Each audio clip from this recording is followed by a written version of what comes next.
Et est-ce que la COVID sera ralentie par le temps chaud qui commence? Hein? Évidemment, on en a beaucoup entendu parler. On se demandait si l'été, si la hausse des températures, ça allait nous aider à la combattre. On va faire le point avec Dr Cécile Tremblay, microbiologiste et infectiologue au CHUM. Bonjour.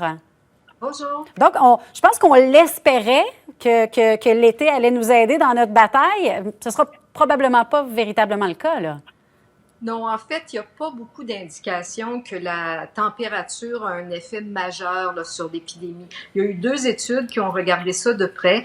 Une étude a montré qu'il n'y avait pas de différence, puis une autre étude a montré que peut-être quelques degrés de différence pouvaient atténuer légèrement la propagation du virus, mais pas suffisamment pour vraiment altérer les parcours des pandémies. Puis, regardez ce qui se passe au Brésil puis en Amérique du Sud présentement, qui sont des pays chauds, et la propagation du virus se fait de façon foudroyante là-bas.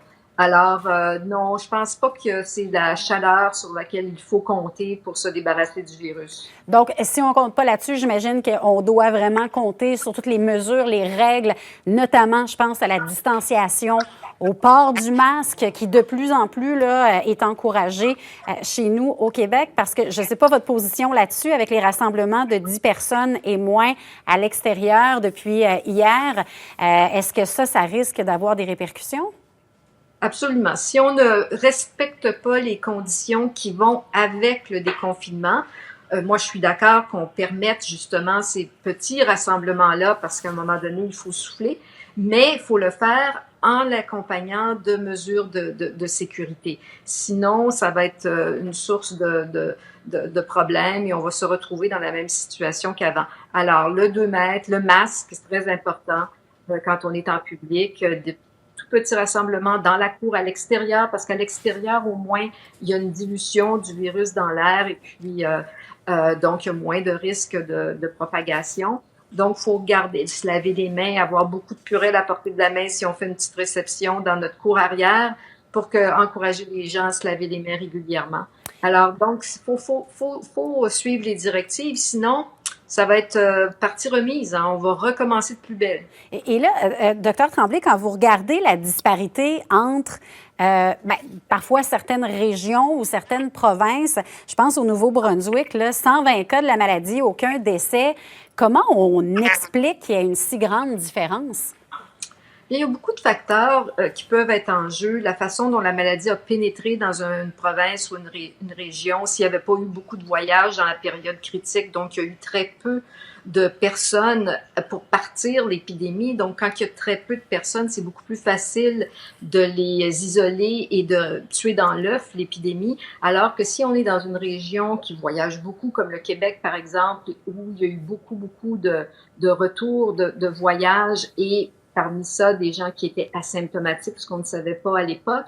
Alors là, on ensemence finalement une région avec beaucoup plus de cas qu'on ne peut pas dépister nécessairement immédiatement, particulièrement les asymptomatiques. Et puis ça, c'est exponentiel, cette distribution-là. Donc, une personne en contamine deux en contaminent 2 autres chacun. Donc, vous voyez, c'est pas linéaire, c'est pas une personne contamine une autre et puis l'autre une autre. Alors, plus on part avec un grand nombre d'infections, plus l'éclosion va être exponentielle. OK. Là, je veux vous entendre sur la tendance en ce moment au Québec. Depuis quelques jours, en tout cas, on est en deçà des 100 morts par jour. Évidemment, un décès, c'est déjà trop, mais on parlait beaucoup d'aplanir cette fameuse courbe-là. On en est rendu où, là, en ce samedi 23 mai? Ben, on voit qu'il y a quand même une tendance à la baisse de nouveaux cas diagnostiqués parce qu'on teste plus et puis le nombre de nouveaux cas reste un peu stable. Alors, ça, c'est quand même un bon signe.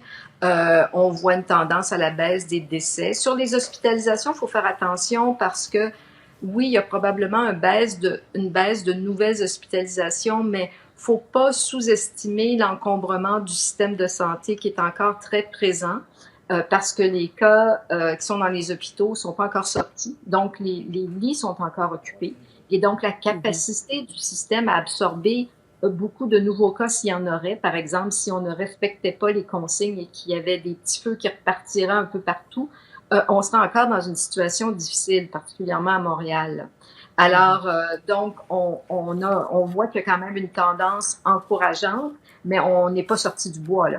Non, puis on n'est pas à l'abri de cette fameuse deuxième vague dont on nous parle depuis déjà un moment. Docteur Cécile Tremblay, merci beaucoup d'avoir été avec nous ce matin. Ça me fait plaisir. Au revoir. Au revoir.